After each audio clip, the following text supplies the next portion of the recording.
Hello, and welcome to T-Sense CloudCast, where we explore the latest trends and innovations in the contact center industry. Today, we're thrilled to have Jeff Toister, the Service Culture Guide, back again to share key insights into service and its role in businesses today. For those that missed it last time, Jeff is a dynamic keynote speaker who TCN had the pleasure of having speak at the recent C3 conference. Global Gurus has ranked him among the top 30 customer experience professionals in the world. He is a best-selling author of 5 customer service books, and more than 5 million people have taken one of Jeff's Customer Service Foundation courses on LinkedIn. Welcome back to Podcast, Jeff. How are you doing? I'm doing great, Spencer. How are you doing? What's new since we last talked? What's new? Not much. Honestly, just working on our last episode, editing it a little bit, trying to, keep up with you. You're always doing new things. Well, I appreciate that, and thanks for editing it, getting all the ums and all of the uhs and the weird barking noises in the background. So I appreciate all of that. We're not worried about the bark noise in the background. As long as you're not barking, we're totally fine.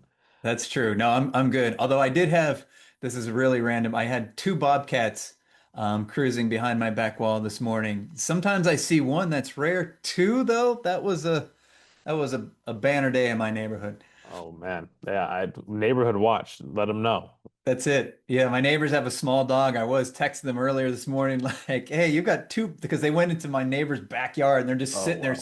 staring into their house. I'm like, yeah, be careful with your little dog because somebody's looking for a snack. Yeah, Everybody's fine, though. Everybody's fine. good. Glad to hear it. Glad to hear it. Well, in the last episode, we talked about AI in business today and scaling humanity, the efficiency trap, as well as how to measure what really matters.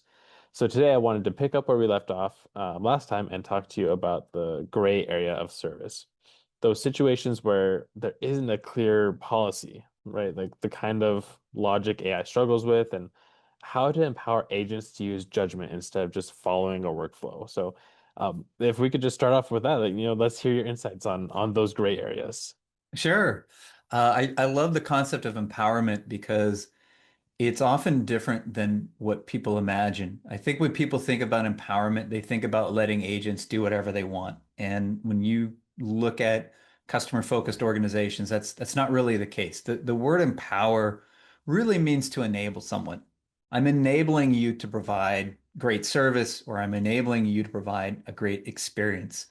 And so you talked about the gray areas. Where I've looked at gray area is it's the space between what we're normally doing and the limits of what we're going to allow our agents to do. Now, when agents are not very empowered, usually that's exactly the same place. In our last episode, we talked about the sad story of, you had a friend who had to follow the script no matter what.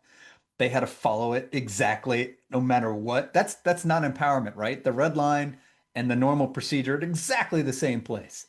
But in a lot of organizations, the red line, it's just the limits of your authority.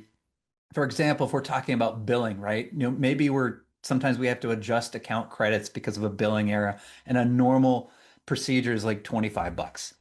Well, one contact center, they gave their agents a red line of $1,000. They said, okay, we're going to empower you to issue account credits of up to 1,000 without getting anybody involved. So the gray area is the space between the 25 and the 1,000, the normal area to the limit. So how do we control this? How do we make sure agents are doing things the right way? Well, the first thing is we have to give them the right resources. This means the account access to allow you to actually process that credit of up to $1,000, to make sure that you can look at the billing history correctly and make that determination. The second thing we have to do, though, is we have to give agents best practices to follow. If we want you to use your judgment, let's guide that judgment. So they gave the agents basically the same procedures that supervisors were using to approve these account credits. And then, of course, you have to give agents the authority. You have to say, look, we're going to trust you to make these decisions. And if you make a decision following our process and it's in the gray area, you're not getting in trouble. And that's very important because if agents feel like they'll get in trouble for using their judgment, they won't use their judgment. Now, the last piece that this contact center did was they, for clarity, audited credits that were issued in the gray area.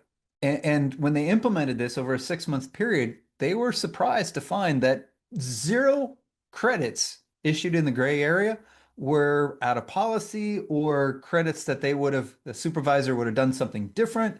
So it really was giving agents a lot of clarity about what they're allowed to do, why they're allowed to do it, and how to get it done. And I think that mindset shift from just letting agents do whatever to let's guide agents to use their best judgment really results in some good things. Wow, that I'm shocked that there was zero. There were zero instances of out of policy um, money transactions right there. Um, that is really I mean I think that just goes to show that employees want responsibility. They want to prove themselves through that responsibility. So that's amazing. But I mean, I guess a concern would be, you know, if you don't have as responsible of employees, right? Or, if there's a one-off, right? You don't want to fall in have any liability there. But would that be, maybe considered a service failure if it was out of policy? Or I kind of want to get into that preventing service failures and figure out what service failures are, first of all, and then how do we prevent them? It's a Jeff Toister classic, so I want to get into it. Well, let's stick with, you're wondering about like out of policy, would that be a service failure? The service failure was with issuing account credits was making customers wait sometimes 2 days for the approval process to get finished and then getting to a result that the agent should have been able to give instantly. And that really is a service failure, making people wait, especially for waiting for something that they are justified in getting in terms of a resolution. So I think that was they were what the company was doing was they were addressing that service failure, but also the lack of efficiency. I mean, if we in our last episode we talked a lot about efficiency, and it's not efficient to make an approval process that touches two, three people when you can tell your agent exactly what the criteria are for making that decision, and they're going to make exactly the same decision each and every time, right? Why are we going through this whole process? So I think from that perspective, the company gained efficiency and they reduced service failures. If we go to the broader topic of service failure, a service failure is simply service that's worse than expected. When you interact with a customer, you meaning your organization, your agents, there's three basic outcomes. One is the experience pretty much matched what they thought was going to happen. So for the most part, that's we would say that's just good service. It's fine, it's acceptable. It's not remarkable. We don't remember it. It could be an experience that's better than expected. Those are those things that we do remember a little bit, and it could be worse than we expected. And those are service failures. So in the world of service, we're trying to do two things. One is we're trying to understand where customers' expectations are to begin with. And when they start out in an unreasonable place, maybe we can adjust them a little bit and help customers reframe what they're expecting from us. But then we have to deliver. We have to deliver at minimum a service level that our customers would reasonably expect. And when we get an opportunity to go beyond that, trying as much as we can to not fail. Gotcha. Okay, so it's less so a failure in general and more so on the side of between the customer and the agent, the poor experience leads to a failure, right? That is a failure. Well, and Uh, the service failure is broader. I mean, this is where the agent's job is tough because the customer service researcher, John Goodman, not the actor, the customer service researcher, he's written some fantastic books like Strategic Customer Service. He did some really interesting research into the root causes of service failures. And I don't off the top of my head remember the percentages, but I'll give them in order. Um, a defective product or process or policy, that was the number one cause. So that's outside the agent's control, but they're the ones handling the contact. Customers make a lot of errors, either because the customer had unreasonable expectations or the customer just messed something up. And in this kind of ethos of the customer's always right, customers don't like to accept their responsibilities, but they are responsible for a fairly large portion of service failures. And then there are agents who do make mistakes or interact with customers the wrong way. And so they do cause some service failures, but all of them, regardless of origin, get blamed on the agent. So that makes it a little tougher for the agent knowing even if it's not my fault, I'm the one who's absorbing the brunt of the impact and I'm here to try to fix it. Yeah, no, that's a tough place to be in, but I was going to ask you if you think that AI can cause service failures, but from my own personal experience, I'm going to say yes, it can, and I would rather ask, um, how are they causing these failures? Why are they causing these failures? And I guess maybe how to fix it, right? That's the key there. So I'll be curious to know what some of your experiences have been. I can give you kind of a few in general. One type of service failure is AI is closed loop. In other words, there's no way to get out of it to get to a human agent. And this is important because AI just has limitations on what it can and cannot do. I interacted with an AI chatbot and I just wanted to know when customer service was open because it was after hours. I needed to talk to a human. And the AI driven chatbot did not understand that question.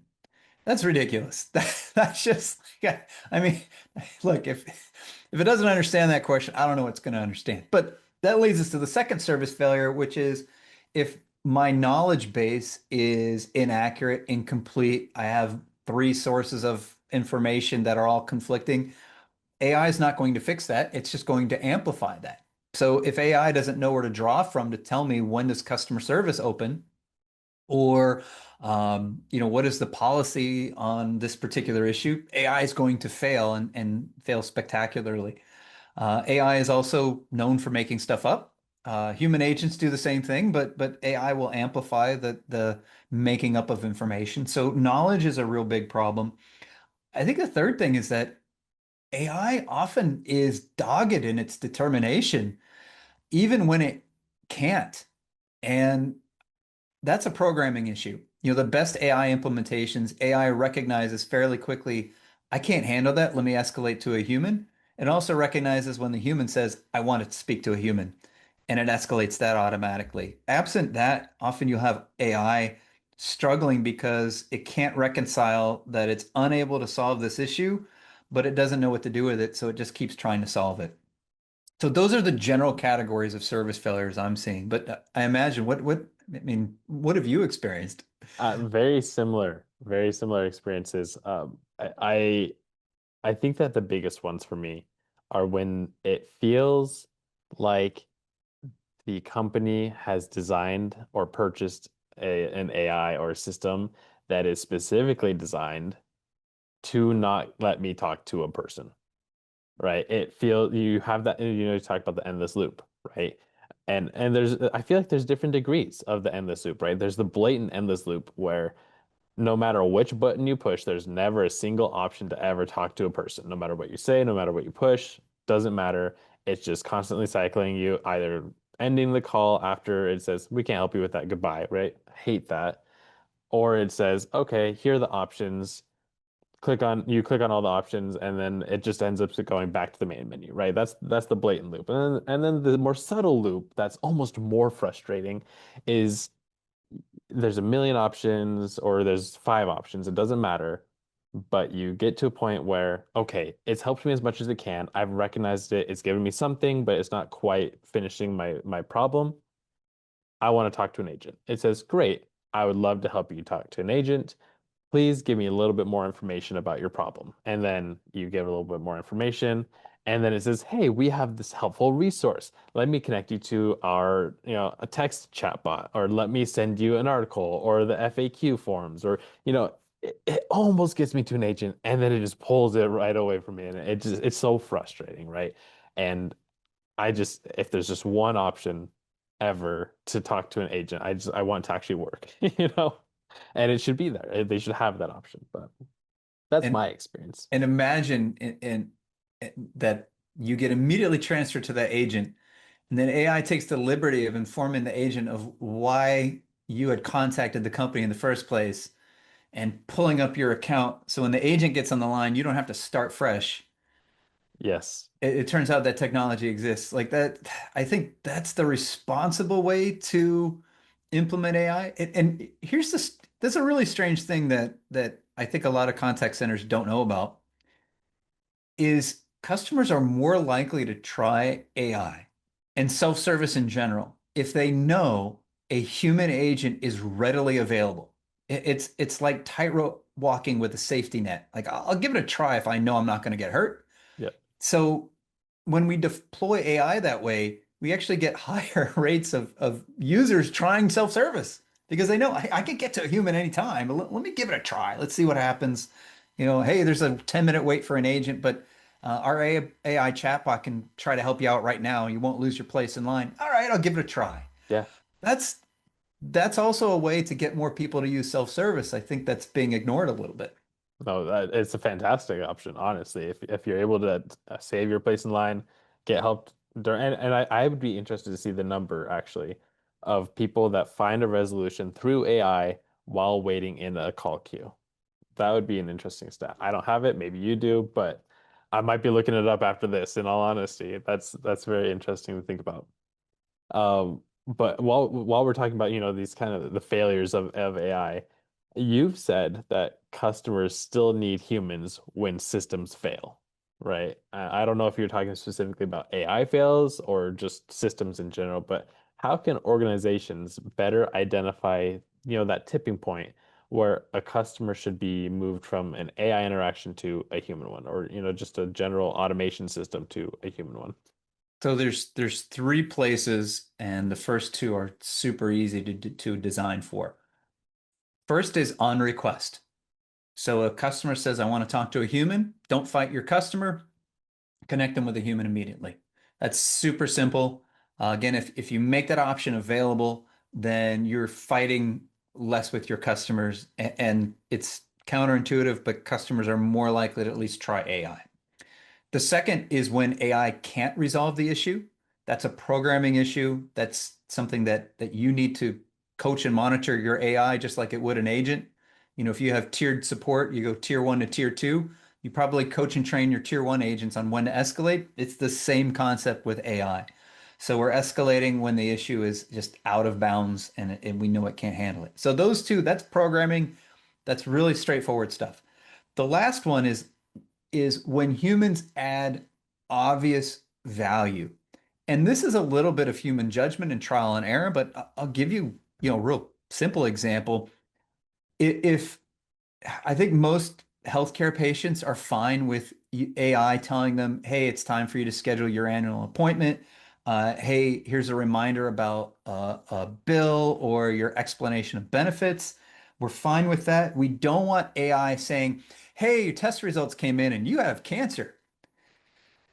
That's a human thing. And so I think for those paths, we need to exercise a little bit of human judgment on what are some situations where humans add obvious value. This, to me, though, it's a little inexcusable for companies to miss on some of the clear paths. Like if you are operating a medical clinic and you're using AI to inform patients about cancer diagnosis, that's not only insensitive, that's you're just not paying attention. Yeah. Or if you're dealing with accounts, for example, and your AI or your human agents don't know what to do when someone passes away and, a spouse or family member's trying to close the account because of handling their estate. That happens everywhere. It doesn't happen all the time unless you're at a big scale, but it happens everywhere. If you're not ready for that, you're just not paying attention. Yeah. So there has to be, I think, a certain amount of just human judgment. Hey, these are situations we shouldn't be throwing AI at it, and a little bit of learn as you go. Hey, it tends to work better in this moment when we have a human than when we have AI. So let's prioritize humans in this specific situation.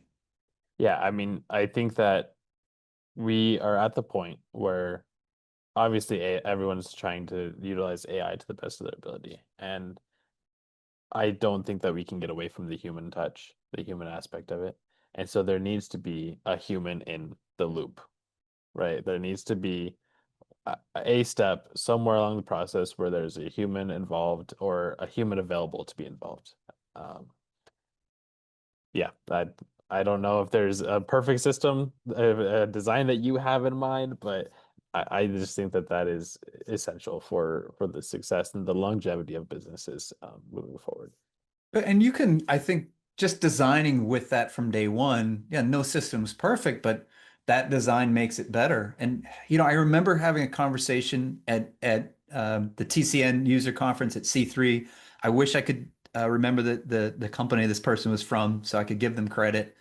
But they were in collections, and one of the things that they shared with me where they found the balance to work really well was, if they're trying to collect $20 from someone, it just doesn't make sense to pay a human agent to go after that $20. And so let's automate that. Let's use a little bit of AI to figure out when and how, make sure we're doing it exactly the right way.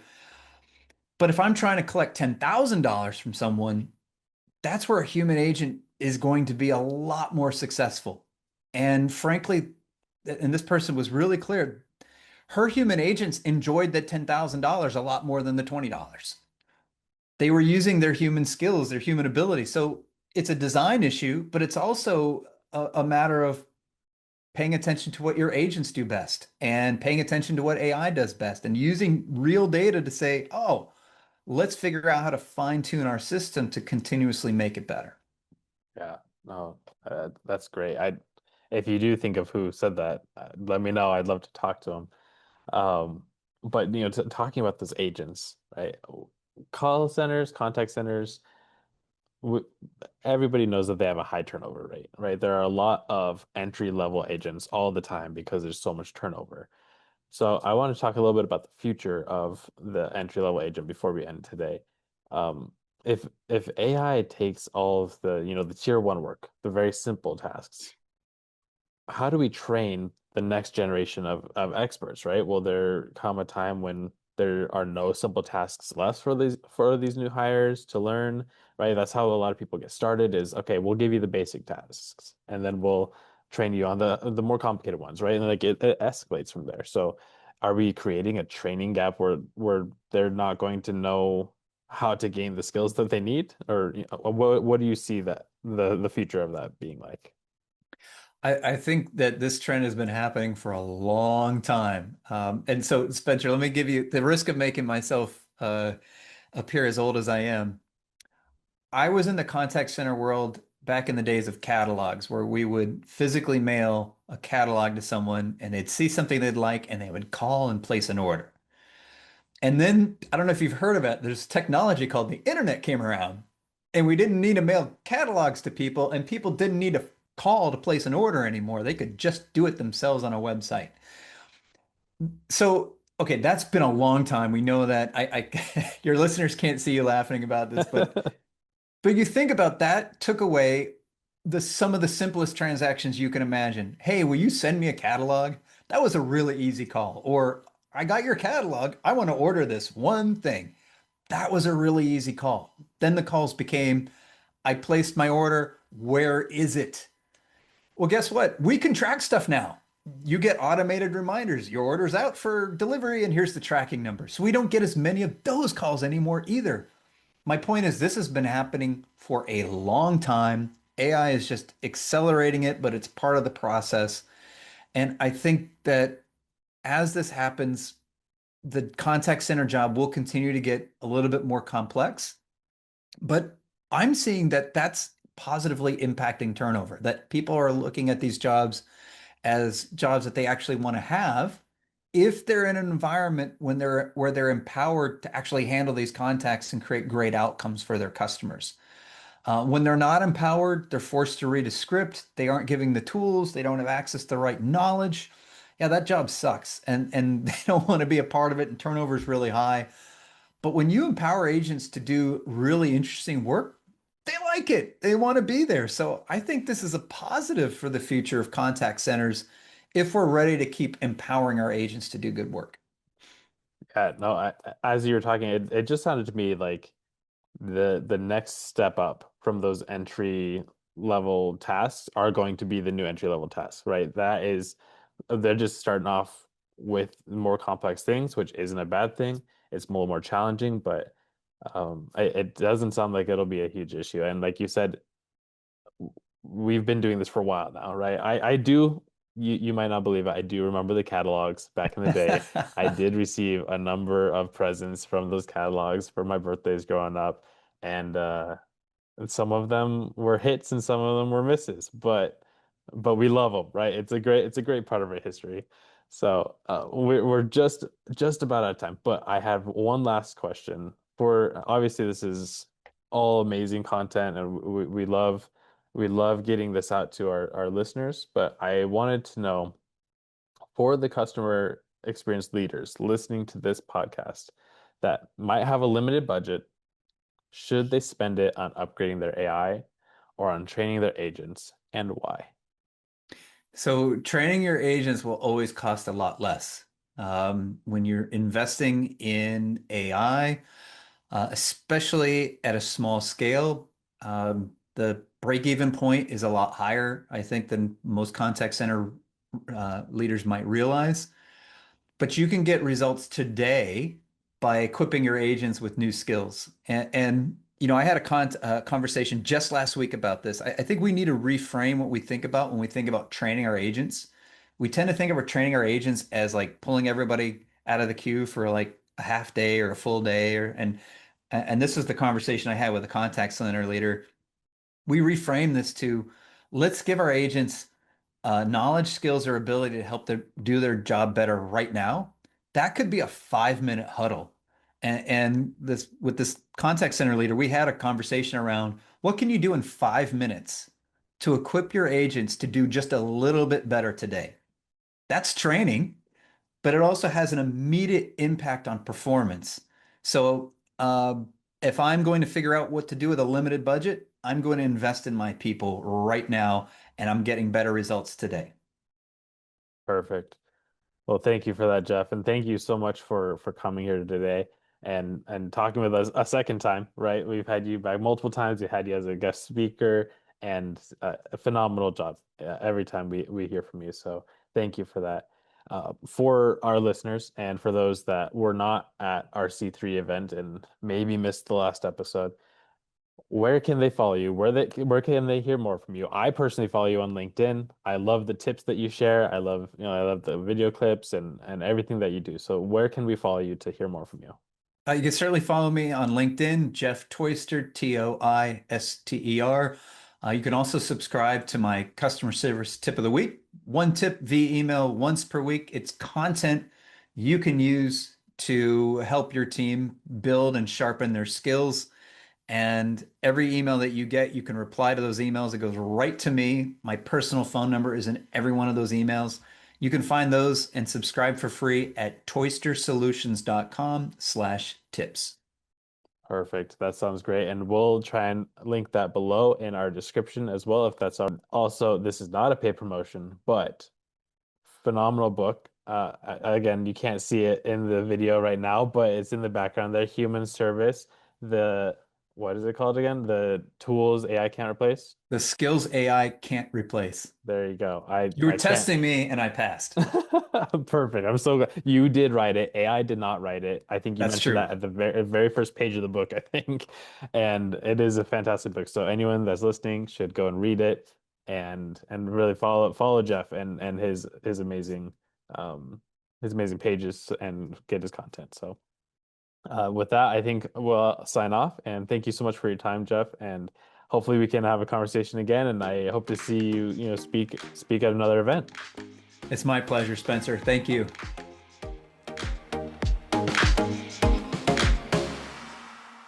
Thank you for tuning in to TCN's CloudCast. We hope you gain valuable insights and perspectives on the ever-evolving world of contact center software. For more information on how to improve your overall customer service, please visit tcn.com or click the link below. Don't forget to subscribe for future episodes as we continue to explore cutting-edge trends and innovations.